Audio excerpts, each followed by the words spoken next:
આજે આપણે ખૂબ અગત્યનો ટોપિક જોઈએ છે ફિનોલના સંયોજનની રાસાયણિક પ્રક્રિયાઓ. હવે અત્યાર સુધી આપણે આલ્કોહોલની રાસાયણિક પ્રક્રિયાઓ જોઈ. હવે આપણે જોઈએ ફિનોલની રાસાયણિક પ્રક્રિયાઓ, જેમાં જે પ્રથમ છે જે બહુ જ ઇમ્પોર્ટન્ટ છે, ઇલેક્ટ્રોન અનુરાગી એરોમેટિક વિસ્થાપન પ્રક્રિયાઓ. આને સમજીએ. ઇલેક્ટ્રોન અનુરાગી પ્રક્રિયક એટલે એવો પ્રક્રિયક હશે કે જેની ઉપર શું આવતું હશે? પ્લસ. આપણે શીખ્યા ને કે જેમ કે નાઇટ્રેશન, ક્લોરિનેશન, બ્રોમિનેશન, આલ્કાઇલેશન, આ બધા જે છે જે પ્લસ વીજભાર ધરાવતા હોય એટલે એમને ઇલેક્ટ્રોનની ઉણપ હોય એટલે આ બધા કઈ તરફ આકર્ષાય? ઇલેક્ટ્રોન જ્યાં મળતા હોય તે તરફ. એટલે ઇલેક્ટ્રોન અનુરાગી આ પ્રક્રિયકો છે જે ફિનોલની ઉપર એટેક કરશે, હુમલો કરશે. તો ઇલેક્ટ્રોન અનુરાગી એરોમેટિક, ફિનોલ એરોમેટિક છે, અને વિસ્થાપન એટલે કોઈકને દૂર કરશે ને પોતે ત્યાં જશે. એટલે અહીંયા જે વિસ્થાપન થશે એ ફિનોલની રિંગમાં કોનું વિસ્થાપન કરશે? એચનું વિસ્થાપન કરશે. અને એરોમેટિક વિસ્થાપન એટલે કે એરોમેટિક રિંગમાં કોઈ હાઇડ્રોજનને દૂર કરશે અને પોતે ત્યાં જશે. એટલે ફિનોલની જે પ્રક્રિયાઓ છે એમાં પહેલા નંબરની છે ઇલેક્ટ્રોન અનુરાગી એરોમેટિક વિસ્થાપન પ્રક્રિયાઓ. તો અહીંયા કેવી રીતે થાય છે પ્રક્રિયાઓ જોતા પહેલાં એ આપણે પદ્ધતિ જોઈ લે કે ઇલેક્ટ્રોન અનુરાગી એરોમેટિક વિસ્થાપન કેવી રીતે જાય. તો અહીંયા આગળ તમને ખબર છે કે ફિનોલ જે છે એની રચના આપણે દોરીએ તો આવી એની રચના છે, અને એમાં સંસ્પંદન થાય છે એ પણ આપને ખબર છે, રાઈટ. તો આ ફિનોલ, તો સંસ્પંદન આપણે શીખી ગયા છે ઓલરેડી, ફરી એક વખત યાદ કરાવી દઉં. તો અહીંયા અતિસંયુગ્મિત પ્રણાલી છે, એકાંતરે અબંધકારક ઇલેક્ટ્રોન અને દ્વિબંધ છે. એટલે આ ઇલેક્ટ્રોન અહીંયા જશે તો અહીંયા વેલેન્સી વધતા આ ઇલેક્ટ્રોન આ જગ્યાએ જશે. તો અહીંયા ઇલેક્ટ્રોન આ જગ્યાએ આવી જશે, આ બંધ એઝ ઇટ ઇઝ રહેશે. અહીંયા આંશિક દ્વિબંધની રચના થશે, આ જગ્યાએ O આવશે, અહીંયા H આવશે, એની પાસે 2 ઇલેક્ટ્રોન રહેશે એટલે આની ઉપર શું આવશે? પ્લસ આવશે, રાઈટ. તો આ પહેલું સંસ્પંદન થશે એનું. ચલો આગળ શું થશે? તો હવે આ જે છે તે આ જગ્યાએ આવશે, તો આ બંધ જે છે એ આ જગ્યાએ ઇલેક્ટ્રોન આવશે, અહીંયા બંધ બની જશે, અહીંયા તો છે જ ઓલરેડી, ફરીથી O, અહીંયા પ્લસ અને H. આગળ સંસ્પંદનમાં અહીંયા આવશે, આ જગ્યાએ આવશે એટલે અહીંયા આગળ આ જગ્યાએ બંધ બનશે, ફરીથી અહીંયા દ્વિબંધ અને પ્લસ આવશે, અને આગળ અહીંયા આવશે, ફરી પાછું આ મૂળ જગ્યાએ જશે. તો આ જગ્યાએ અને ફરી પાછું શું થઈ જશે? OH. આ રીતે 1, 2, 3, 4 અને 5 સંસ્પંદન બને છે ફિનોલના. તો આના ઉપરથી તમે જોઈ શકશો કે હવે કોઈક આવું આવા પ્લસ વીજભારિત કોઈ પ્રક્રિયા હુમલો કરશે તો ફિનોલની અંદર આ જે OH સમૂહ છે, OH સમૂહ એ આ ચક્રને શું કરશે? સક્રિય કરશે. એટલે બેન્ઝીનની રિંગ સાથે જે OH છે એ આ રિંગને પોતે સક્રિય કરશે, કારણ કે આ સક્રિયકારક સમૂહ છે, આપણે 11th શીખ્યા હતા. બીજું કે બેન્ઝીન રિંગને સક્રિય કરી સંસ્પંદનને કારણે એટલે સ્થાયી રચના પણ થશે. તો હવે આ જે ઇલેક્ટ્રોન અનુરાગી હુમલો કરશે કયા સ્થાન ઉપર કરશે? ઓબ્વિયસલી અહીંયા કયા સ્થાન ઉપર તમે જુઓ, આ સ્થાન એટલે કે ઓર્થો સ્થાન, આ સ્થાન એટલે કે પેરા સ્થાન, ફરીથી આ સ્થાન ઓર્થો એટલે 1, 2 અને 3 જગ્યાએ ઇલેક્ટ્રોન ઘનતા વધે છે. જુઓ અહીંયા, રાઈટ. તો બેન્ઝીનની રિંગની અંદર જે સ્થાન છે એમાં સૌથી વધારે ઇલેક્ટ્રોન ઘનતા એટલે ઇલેક્ટ્રોન એને સરળતાથી મળી રહે સ્થાન ગયા તો કે છે ઓર્થો અને પેરા સ્થાન ઉપર. તો આ ઇલેક્ટ્રોન અનુરાગી પ્રક્રિયા હુમલો કરશે તો આમાંથી ફિનોલમાંથી જે નિપજ મળશે એ નિપજ ક્યાં મળશે? ક્યાં તો ઓર્થો સ્થાન જોઈન થશે, ક્યાં તો પેરા સ્થાન જોઈન થશે, રાઈટ. તો આ રીતે આગળ આપણે રાસાયણિક પ્રક્રિયાઓ જોઈએ. તો રાસાયણિક પ્રક્રિયામાં જે નવો જોડાતો સમૂહ એ ફિનોલ સંયોજન હોય તો કયા સ્થાને જોડાય? ઓર્થો કે પેરા સ્થાને જોડાય. ઇલેક્ટ્રોન અનુરાગી એરોમેટિક વિસ્થાપન પ્રક્રિયાઓ જોઈએ તો પહેલી છે નાઇટ્રેશન. આપણે 11મા ધોરણમાં બેન્ઝીનની જે પ્રક્રિયાઓ શીખ્યા એ બધી જ ફિનોલની આપણે ફરી શીખવાના છે, જેમાં નાઇટ્રેશન હતું, સલ્ફોનેશન હતું, ક્લોરિનેશન હતું એટલે કે હેલોજિનેશન હતું, પછી આલ્કાઇલેશન હતું, એસાઇલેશન હતું. તો એ બધી જ પ્રક્રિયા આપણે વારાફરતી શીખીએ. પહેલી લઈએ આપણે નાઇટ્રેશન. તો ફિનોલનું મંદ HNO3ની હાજરીમાં અને તાપમાન જુઓ તમે 298 એટલે આપણા માટે તો એ ઘણું નીચું તાપમાન કહેવાય.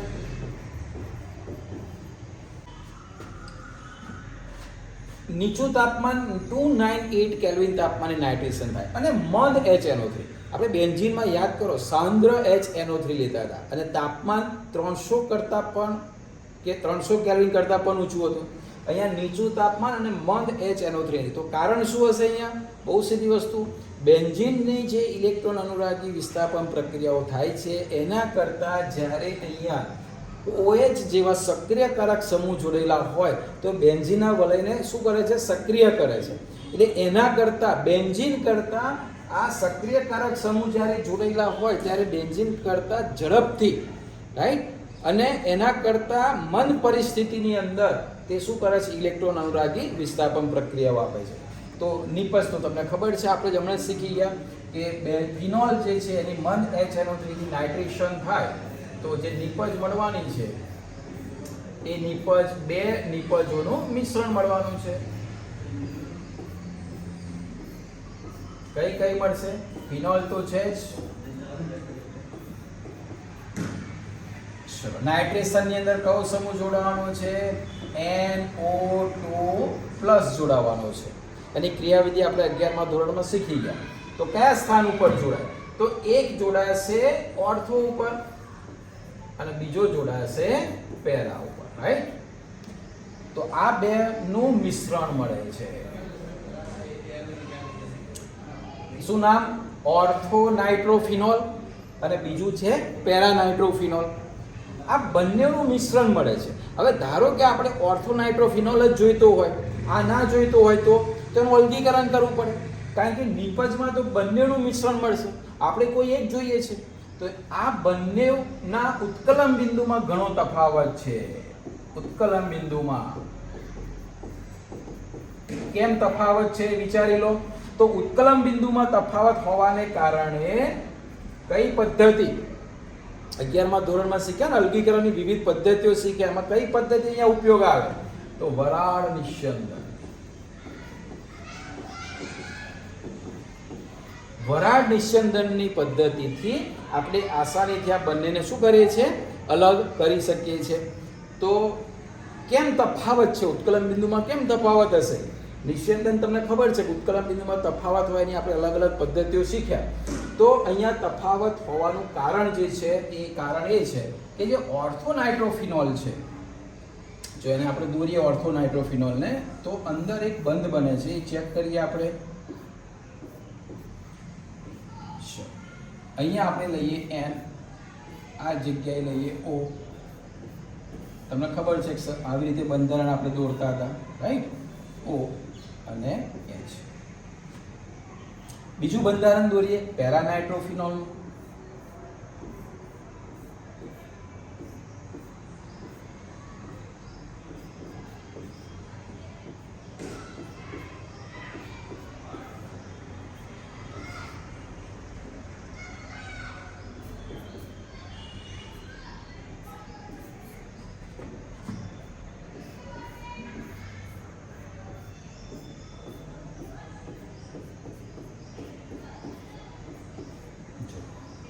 અહીંયા જે બંધારણ દોર્યું એ દોર્યું આપણે ઓર્થો નાઇટ્રોફિનોલ. તો તમે જુઓ આપણે આવું કંઈક શીખ્યા હતા, યાદ કરો. આ બે અંદરો અંદર નજીક આવે છે. કોણ? વધારે વિદ્યુત ઋણ O અને H. એટલે આ બે વચ્ચે એક બંધ બને છે, જે બંધને આપણે કયો બંધ કહીએ છીએ? હાઇડ્રોજન બંધ, રાઈટ? આ બે વચ્ચે.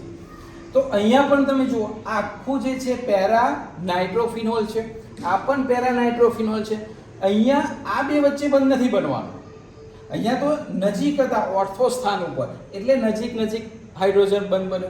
અહીંયા સામ સામે છે એટલે આ બે વચ્ચે તો ક્યારે હાઇડ્રોજન બંધ નહીં બને, પણ બીજો અણુ જ્યારે નજીક આવશે ત્યારે અહીંના જે છે એ આની સાથે હાઇડ્રોજન બંધ બનાવશે. તો આ બે હાઇડ્રોજન બંધમાં શું તફાવત છે? હા, 11મા ધોરણમાં ફરી આપણે શીખી ગયા હતા, યાદ કરો. આ હાઇડ્રોજન બંધ છે, આ પણ હાઇડ્રોજન બંધ છે. આ હાઇડ્રોજન બંધને કેવું કહેવાય અને આ હાઇડ્રોજન બંધને કેવું કહેવાય? આને કહેવાય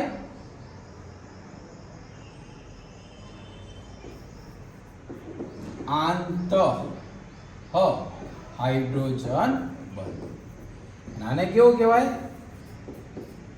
આંતર હાઇડ્રોજન બંધ. યાદ કરો, આંતર હાઇડ્રોજન બંધ એટલે અંદરો અંદર એક જ અણુ જે છે એના પરમાણુ વચ્ચે બંધ બને એને કહેવાય આંતઃ હાઇડ્રોજન બંધ. અને અણુ અણુ વચ્ચે બંધ બને હાઇડ્રોજન બંધ એને કહેવાય આંતર આણ્વીય હાઇડ્રોજન બંધ. તો આ બંનેમાં કોણ ઉત્કલન બિંદુ વધારે હોય ને કોનું ઓછું હોય? સેમ ઉત્કલન બિંદુ નથી રહેવાના, કારણ કે હાઇડ્રોજન બંધને કારણે અંદર બને છે. અહીંયા આંતઃ આણ્વીય હાઇડ્રોજન બંધ બને છે, અહીંયા આંતર આણ્વીય હાઇડ્રોજન બંધ બને. તો આ જે છે એ વધુ બાષ્પશીલ હશે.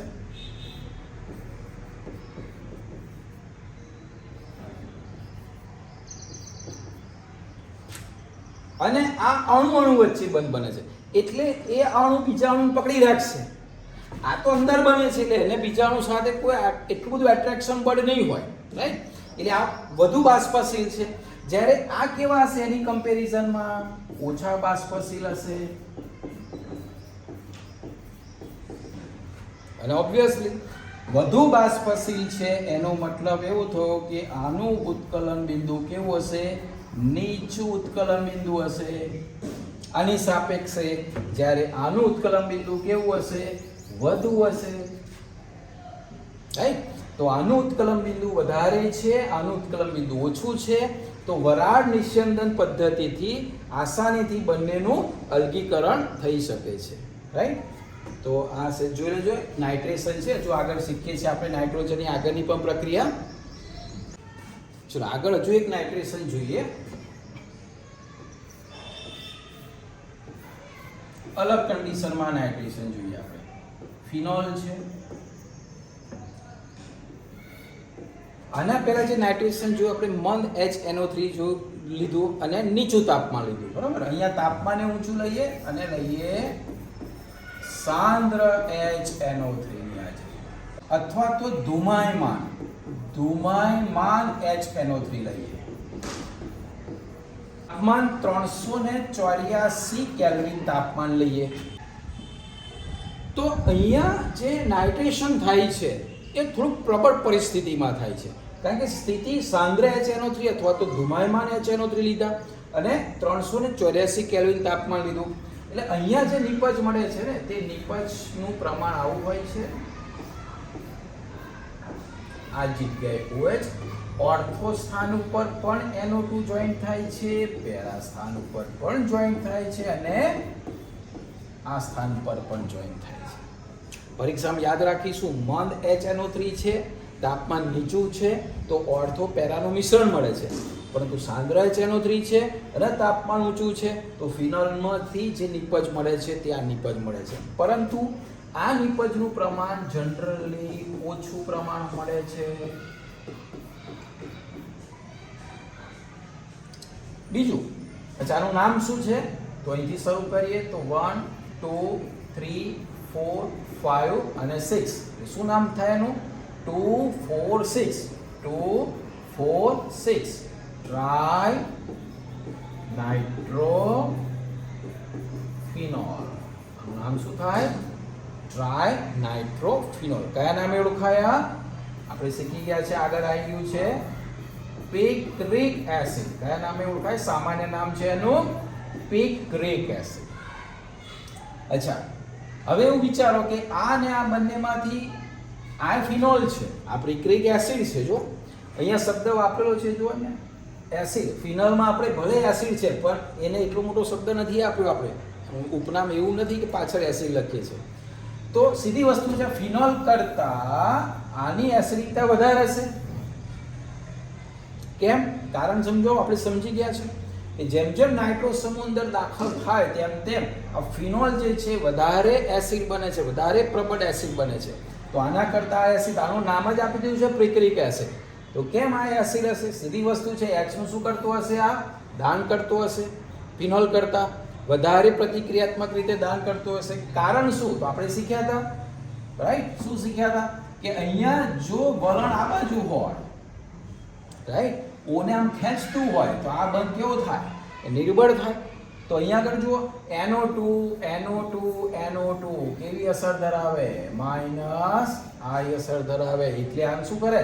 આખા વલયના બધાને શું કરે? પોતાની તરફ ખેંચી જાય. એટલે અહીંયાથી ઓક્સિજનને બંધને પણ ખેંચે, એટલે આ બંધ નિર્બળ બને. એટલે ફિનોલ કરતા પિક્રિક એસિડમાં હાઇડ્રોજન સરળતાથી દૂર થાય. એટલે જ્યારે એસિડિકતા પ્રબળતાનો ક્રમ પૂછે તો આ યાદ રાખવાનું છે કે આના કરતાં આ વધારે એસિડિક છે, રાઈટ? ચલો બીજી એક પ્રક્રિયા પણ શીખીએ જેમાં પણ પિક્રિક એસિડ બને છે, જોઈ લઈએ આપણે. ચલો ફિનોલનો સાંદ્ર H2SO4 સાથે પ્રક્રિયા કરીએ. હા, તો આ કઈ પ્રક્રિયા થવાની યાદ છે? સલ્ફોનેશન પ્રક્રિયા થવાની. તો સલ્ફોનેશન પ્રક્રિયામાં શું થવાનું? તો તમને ખબર છે કે ફિનોલમાં OH જે છે ઓર્થો પેરા છે. તો આગળ ને આગળ સાંદ્ર H2SO4 સાથે સલ્ફોનેશન કરીશું આપણે, તો ઓર્થો સ્થાન ઉપર SO3H આવશે અને કયા સ્થાન ઉપર આવશે? પેરા સ્થાન પર પણ SO3H આવશે.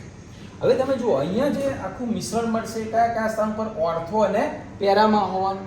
કોઈક જગ્યાએ અહીંયા હશે તો અહીંયા નહીં હોય, તો સેમ જ થયું, ઓર્થો અને પેરા સ્થાન ઉપર થયું. હવે આગળ જ્યારે આનું નાઇટ્રેશન કરવામાં આવે છે અને એ પણ સાંદ્ર HNO3 લઈને, હવે જો આ સલ્ફોનિક એસિડનું જ્યારે નાઇટ્રેશન કરવામાં આવે છે તો તે વખતે પણ આપણને નિપજમાં પિક્રિક એસિડ મળે છે. કઈ રીતે? અહીંયા OH SO3 નું શામાં રૂપાંતર થઈ જાય છે? NO2. અહીંયા પણ એનું વિસ્થાપન NO2 અને આ જગ્યાએ પણ NO2 આવી જાય છે. તો મિક્સ નિપજ થવાની. કેટલાકમાં અહીંયા જોઈન થયો છે, કેટલાકમાં અહીંયા છે, તો કોઈકમાં અહીંયા પણ હશે, રાઈટ? તો આપણને જે મળશે ફરીથી શું મળશે? Picric acid. એટલે પિક્રિક એસિડ બીજી બનાવટ છે, એ પણ જોઈ લો. ફિનોલ છે, સાંદ્ર H2SO4 છે, સલ્ફોનેશન થાય છે, ઓર્થો પેરાની અંદર જોડાય છે. આગળ સાંદ્ર HNO3 ની મદદથી ફરીથી પણ ઓર્થો અને પેરા સ્થાન ઉપર એનું નાઇટ્રો શું કરે છે? આનું વિસ્થાપન કરે છે અને આ રીતે ફરીથી પિક્રિક એસિડ બને છે. આનું નામ શું છે? 1 2 3 4. એટલે આગળ 1 2 3 4 જો ફિનોલને લઈએ તો આ રીતે થાય ને કે ફિનોલ, પહેલા આખું નામ ફિનોલ, એ મુખ્ય છે અને આ શું છે? આ મુખ્ય બોસ છે, OH કરતાં પણ વધારે. એટલે ફિનોલ 2,4 ડાયસલ્ફોનિક એસિડ, આનું નામ થાય ફિનોલ 2,4 ડાયસલ્ફોનિક એસિડ. આગળ બીજા નંબરની પ્રક્રિયા જોઈએ, જેનું નામ છે હેલોજિનેશન પ્રક્રિયા. કારણ કે હેલોજિનેશનમાં કેટલા ઉમેરાય? હેલોજનમાં ક્લોરીન, બ્રોમિન, આયોડીન, રાઈટ? તો આપણે અહીંયા એક ઉદાહરણથી મદદથી સમજીએ. હેલોજિનેશનની અંદર આપણે CHCl3 અથવા CS2, આનું નામ ખબર છે ને? CHCl3 ટ્રાયક્લોરોમિથેન આપણે શીખી ગયા છે. કાર્બન ડાયસલ્ફાઇડ, આ બેમાંથી કોઈ એક. હવે આ જે છે ને એ નીચી ધ્રુવીયતા વાળા છે. જુઓ, દ્રાવક લેવામાં આવે છે. હા, વધારે ધ્રુવીયવાળા દ્રાવકની અંદર પ્રક્રિયામાં નિપજ જુદી મળે. નીચી ધ્રુવીયતા વાળા દ્રાવક લેવામાં આવે અને એમાં Br2 ને લેવામાં આવે. ફરીથી ફિનોલ નીચી ધ્રુવીયતા વાળા દ્રાવક પણ ટ્રાયક્લોરોમિથેન અથવા તો કાર્બન ડાયસલ્ફાઇડ અને બ્રોમિન, આ દ્રાવક છે તે બ્રોમિન એમાં દ્રાવકમાં લઈએ અને 273 કેલ્વિન તાપમાન, એટલે કે તાપમાન પણ કેવું લેવું પડે? નીચું તાપમાન લેવું પડે. તો નીચા તાપમાને આની ઇલેક્ટ્રોન અનુરાગી વિસ્થાપન પ્રક્રિયાઓ થઈને નિપજમાં પણ તમને ખબર છે કે શું મળશે. આપણે શરૂઆતમાં શીખીએ બધામાં એક જ સરખી પ્રકારની નિપજ મળવાની છે ઓર્થો અને પેરા સ્થાનની અંદર, કારણ કે આ ઓર્થો અને પેરા નિર્દેશક સમૂહ છે. તો અહીંયા બ્રોમિનેશન થાય છે તો આ જગ્યાએ OH એક ઓર્થોમાં બ્રોમિન મળશે અને બીજો ક્યાં મળશે? પેરા. રાઈટ? એટલે ઓર્થો બ્રોમોફિનોલ અને પેરા બ્રોમોફિનોલ. મુખ્ય નિપજ કઈ મળશે? તો આ નિપજ જે છે આપણને મુખ્ય મળશે અને આ નિપજ આપણને કેવી મળશે? અલ્પ પ્રમાણમાં મળશે. એ પણ યાદ રાખીશું જ્યારે બેન્ઝીન જેવા વલયમાં સક્રિયકારક સમૂહ જ્યારે ઓર્થોપેરા નિર્દેશક કરતું હોય ત્યારે વધારે નિપજ જે મળવાની છે કઈ મળવાની છે? આપણે પેરા. ઓર્થો અલ્પ પ્રમાણમાં મળશે. એટલે મુખ્ય નિપજ તમે પરીક્ષામાં પૂછાય તો કઈ લખવાની છે? પેરા લખવાની છે. આમ તો બંનેનું મિશ્રણ મળે છે અને અલ્પ પ્રમાણમાં મળે છે ને આ વધુ પ્રમાણમાં મળે છે. બાકી પ્રક્રિયા ફરીથી એક વાર ચેક કરી લઈએ. ફિનોલ, CHCl3 અથવા CS2 આ કેવા દ્રાવકો છે? નીચી ધ્રુવીયતાવાળા દ્રાવકો છે. તો આ નીચી ધ્રુવીયતાવાળા દ્રાવકોમાં Br2 ને લઈને ફિનોલ સાથે પ્રક્રિયા કરવામાં આવે, નીચું તાપમાન રાખવામાં આવે, 273 કેલ્વિન એટલે કે 0 ડિગ્રી સેલ્સિયસ તાપમાને પ્રક્રિયા કરવામાં આવે તો આપણને ઓર્થો બ્રોમોફિનોલ અને પેરા બ્રોમોફિનોલનું મિશ્રણ મળે છે, જેમાં મુખ્ય નિપજ તરીકે પેરા બ્રોમોફિનોલ મળે છે. પછી એનું અલગીકરણ કરવામાં આવે છે. અચ્છા, આ નીચી ધ્રુવીયતાવાળામાં આને તો ખાસ યાદ હશે, CHCl3 એ નીચી ધ્રુવીયતાવાળા. એના કરતાં વધારે દ્વિધ્રુવીય કોણ હોય? તો કે CH2Cl2. એના કરતાં વધારે ધ્રુવીયતાવાળું કોણ હોય છે? તો કે CH3Cl. રાઈટ? એટલે આની ધ્રુવીયતા નીચી થઈ છે. તો એક માર્ક કર્યું હોય તો આપણે જ્યારે બેન્ઝીનની બ્રોમિનેશન કે ક્લોરિનેશનની પ્રક્રિયા લેતા હતા તે વખતે યાદ કરો આપણે શું કરતા હતા? તો અહીંયા આ જગ્યાએ લેતા હતા FeBr3 અથવા તો FeCl3. યાદ હશે ને તમને? નિર્જળ. આ રીતે નિર્જળ FeCl3 કે FeBr3 લેતા હતા લુઈસ ઉદ્દીપક તરીકે. રાઈટ? આ બધા જે છે લુઈસ એસિડ તરીકે વર્તતા હતા. અહીંયા એવું કોઈ પણ પ્રકારના લુઈસ એસિડની જરૂર નથી. કારણ શું છે? અહીંયા આગળ તમને ખબર છે ને? કારણ આ મેઇન છે OH સમૂહ અને બેન્ઝીન કરતાં આ વધારે સક્રિય છે. એટલે બેન્ઝીનનું જો હેલોજિનેશન કરવું હોય એટલે Cl કે Br દાખલ કરવો હોય બેન્ઝીનમાં તો કમ્પલસરી આમાંથી કોઈ એક ઉદ્દીપક આપણે લેતા હતા FeBr3 જો બ્રોમિન દાખલ કરવો હોય તો, અને Cl દાખલ કરવો હોય તો આ શું કરતા હતા? તો યાદ કરો તમે, Cl ને પ્લસ અથવા તો Br પ્લસ એટલે કે એનું ધ્રુવીભવન કરતા હતા. આ ઉદ્દીપકો જે છે એ શું કરતા હતા? તો Cl2 અને Br2 માંથી એનું ધ્રુવીભવન કરતા હતા. તો અહીંયા ધ્રુવીભવન માટે આ લોકોની કોઈ જરૂર નથી, કારણ કે આ એટલો સક્રિય છે કે એ પોતે શું કરે છે? Br નું ધ્રુવીભવન કરી દે છે. રાઈટ? એટલે કે ધ્રુવીભવન એટલે ઇલેક્ટ્રોન અનુરાગી પ્રક્રિયક બનાવવાનું. એની ક્રિયાવિધિ 11th માં આપણે શીખ્યા હતા. તો અહીંયા એની જરૂર પડતી નથી. એટલે આ અગત્યની બાબત છે, ખાસ યાદ રાખીશું આપણે. આ બધી રાસાયણિક પ્રક્રિયાઓ તમારે 3, 4, 5 વખત લખીને તૈયાર કરવી પડશે, કારણ કે જ્યારે બધી જ ભેગી પ્રક્રિયાઓ થશે ત્યારે ઘણા પ્રશ્નો આવશે. તમે આ વખતની નીટના તમે પેપર જોયા હશે, એમાં પણ ઘણી બધી રિએક્શનો પૂછાઈ છે. રાઈટ? ક્લિયર થઈ જોઈએ. રિએક્શનો બધી જ સહેલી છે, કોર્સની બહારની પૂછાતી નથી, NCERT બુકના લેવલની પૂછાય છે, પરંતુ ઘણી બધી પ્રક્રિયાઓ હોવાથી મગજમાં કન્ફ્યુઝન થાય છે. એટલે વારંવાર પ્રેક્ટિસ કરવી પડશે. જો અહીંયા પણ આપણે લઈએ ફિનોલ. હવે આ જ ફિનોલની જો 3Br2 એટલે કે બ્રોમિન જળ, રાઈટ? કોઈ દ્રાવકની જરૂર નથી. જો બ્રોમિન જળ સાથે પ્રક્રિયા કરવામાં આવે અહીંયા આગળ તો અહીંયા તમે 3Br2 એટલે કુલ 6 Br છે એટલે 3 જગ્યાએથી H એટલે કે 3HBr દૂર થશે. 3HBr દૂર થશે. રાઈટ? અને એ Br પ્લસ તરીકે આપણને જે નિપજ મળશે ને નિપજ આપણને આવી મળશે. એક ઓર્થો સ્થાનમાં, બીજો પેરા સ્થાનમાં અને ત્રીજો પણ ઓર્થો સ્થાનમાં. રાઈટ? તો આનું નામ 1, 2, 3, 4, 5, 6 2 4 6 ટ્રાયબ્રોમોફિનોલ આવી નીપજ મળે છે. જો નીપજ બદલાય છે ચેક કરો તમે. અહીંયા નીચું તાપમાન છે, નીચા ધ્રુવીયતાવાળા દ્રાવકો લીધેલા છે અને બ્રોમિન લીધેલું છે. અહીંયા બ્રોમિન જળ લીધેલું છે. જો ચેન્જ થઈ ગયું, અહીંયા કોઈ કન્ડિશન નથી. તો જ્યારે ફિનોલની બ્રોમિન જળ સાથે પ્રક્રિયા કરવામાં આવે છે ત્યારે નીપજ જુઓ આખી બદલાઈ જાય છે. એટલે આ બે પ્રક્રિયાઓ મિક્સ ના થઈ જાય, ખાસ યાદ રાખીશું આપણે. આ ખાસ યાદ રાખજો, આ ઘણી વખત પૂછાય છે. જ્યારે CH2 અંદર આપેલો હોય અથવા તો CHCl3 આપ્યું હોય તો નીપજ ઓર્થો અને પેરાનું મિશ્રણ મળે છે. પણ જ્યારે આવી કોઈ કન્ડિશન નથી, સીધું જ Br2 બ્રોમિન જળ આપેલું છે ત્યારે આપણને નીપજ અલગ મળે છે. આ જે છે ને એ સફેદ અવક્ષેપ તરીકે મળે છે, રાઈટ.